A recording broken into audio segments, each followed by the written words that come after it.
Our journey begins on a cosmic timescale, but we zoom in on one small blue planet. Here, along the fertile banks of the Yellow River, a great story unfolds. This river, sometimes called China's sorrow for its devastating floods, was also the giver of life.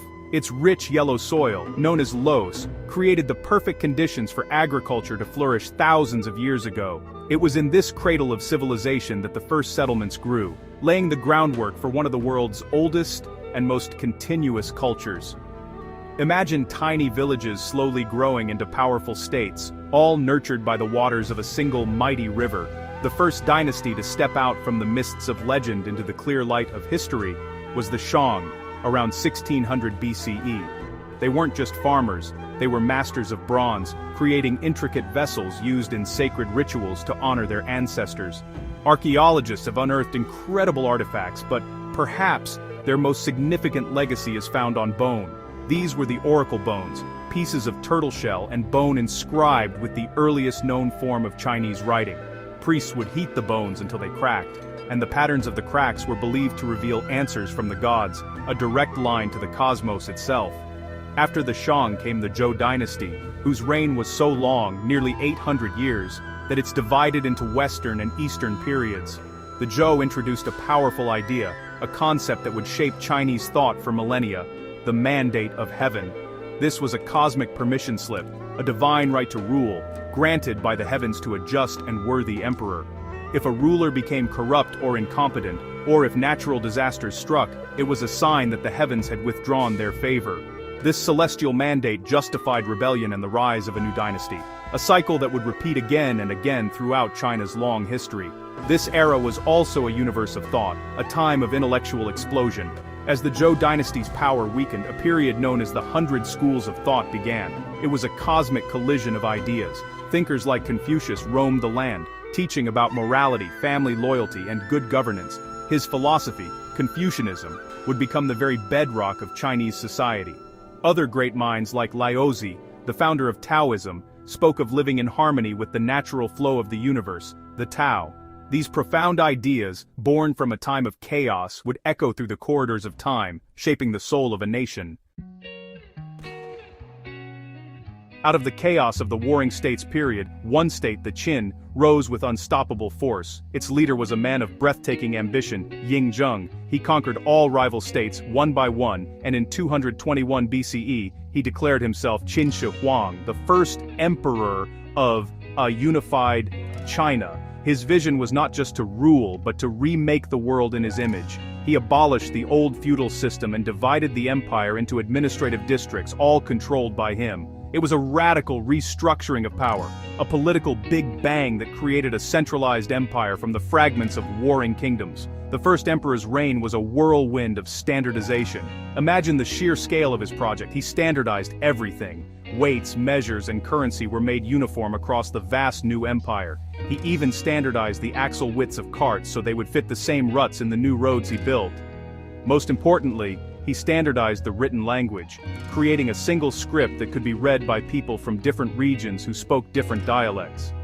This act of unification was a masterstroke, binding together a diverse population and creating a shared cultural identity that has endured for over 2,000 years. But Qin Shi Huang is perhaps most famous for two monumental constructions. One was a project of defense. He connected existing fortifications to create the first version of the Great Wall, a massive barrier meant to protect his empire from northern invaders. The other was a project for eternity, a massive underground tomb guarded by an army of thousands of life-size terracotta warriors. Each soldier, each horse, each chariot was crafted with unique detail, a silent clay army to protect the emperor in the afterlife. It was a testament to his power and his obsession with immortality, a miniature cosmos built for a single man. Yet, for all his achievements, the first emperor was a harsh and brutal ruler. He suppressed all opposing ideas, famously ordering the burning of books and the execution of scholars who dared to disagree with him. His dynasty, which he believed would last for 10,000 generations, collapsed just a few years after his death. But from its ashes rose the Han Dynasty, which would rule for over 400 years. The Han learned from the Qin's mistakes, blending their centralized structure with the more humane philosophy of Confucianism. This era is considered a golden age, so profound that the majority of Chinese people today still call themselves the Han people. The Han Dynasty didn't just build an empire, it opened a pathway to the world. It was during this time that the legendary Silk Road was truly born. This wasn't a single road but a vast network of trade routes, a web of connections stretching thousands of miles across deserts and mountains, all the way to the Roman Empire. Silk, a fabric so precious it was worth its weight in gold, was China's most famous export. But this cosmic highway carried more than just goods. Ideas, technologies, religions, like Buddhism, and cultures traveled in both directions, a grand exchange that connected the East and West for the very first time. After the Han Dynasty fell, China entered a long period of division and conflict, a time known as the Six Dynasties. But even in chaos, innovation thrives. It was a time of cultural fusion as different groups mingled and new ideas took root. Then, like a star reigniting, China was reunified, first briefly by the Sui, and then gloriously by the Tang Dynasty. The Tang era is often seen as another high point, a cosmopolitan golden age where art, poetry, and culture flourished. Its capital, Chang'an, was the largest and most vibrant city on the planet, a bustling metropolis where people from all corners of the known world came to trade and live. Following the Tang was the Shang Dynasty, an era of incredible technological and economic advancement. If the Tang was a golden age of culture, the Shang was a golden age of science. It was during this time that 3 of China's 4 great inventions were perfected and widely used. Movable type printing made it possible to produce books quickly and cheaply, spreading knowledge like never before. The magnetic compass, initially a tool for fortune-telling, was adapted for navigation, revolutionizing sea travel. And gunpowder, first discovered by Taoist alchemists searching for an elixir of life, was weaponized into an explosive force that would change warfare forever. But this period of brilliance was interrupted by a force from the north. The Mongols, led by the formidable Genghis Khan and his grandson Kublai Khan, swept across Asia. In 1279, Kublai Khan completed the conquest of China and established the Yuan dynasty.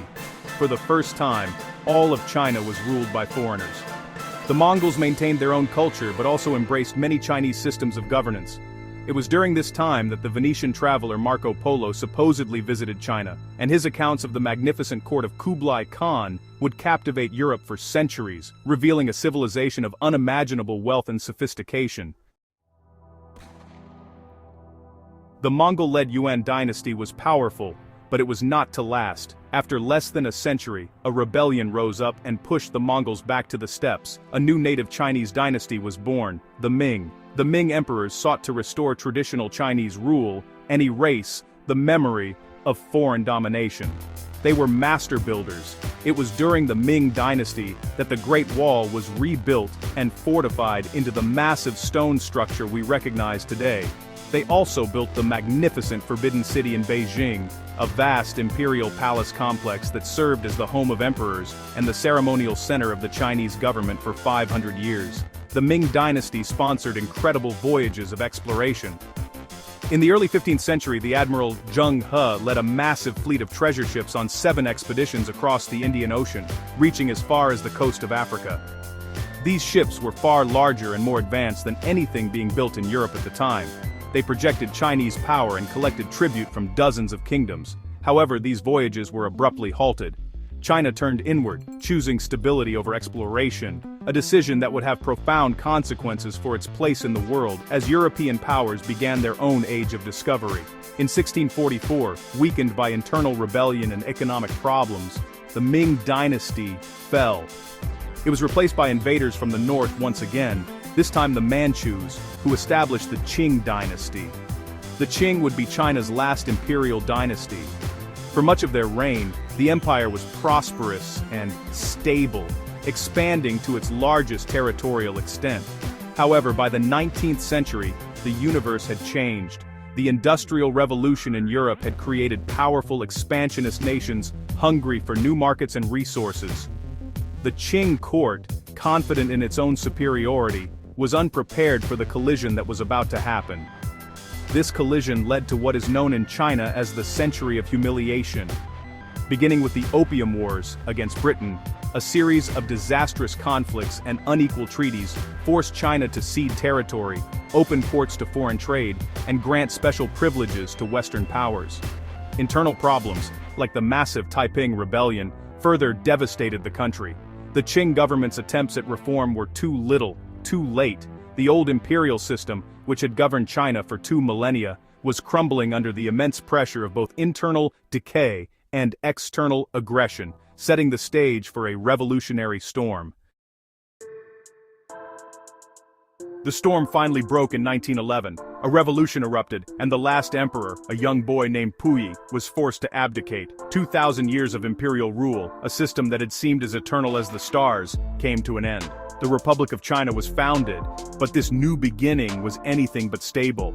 The country fractured into regions controlled by powerful warlords. This period of turmoil was further complicated by the invasion of Japan, which began in the 1930s and escalated into a full-scale war. Amidst this chaos, 2 major political forces emerged, the nationalists led by Chiang Kai-shek and the communists led by Mao Zedong. These 2 parties were locked in a bitter civil war, a struggle for the very soul of the nation.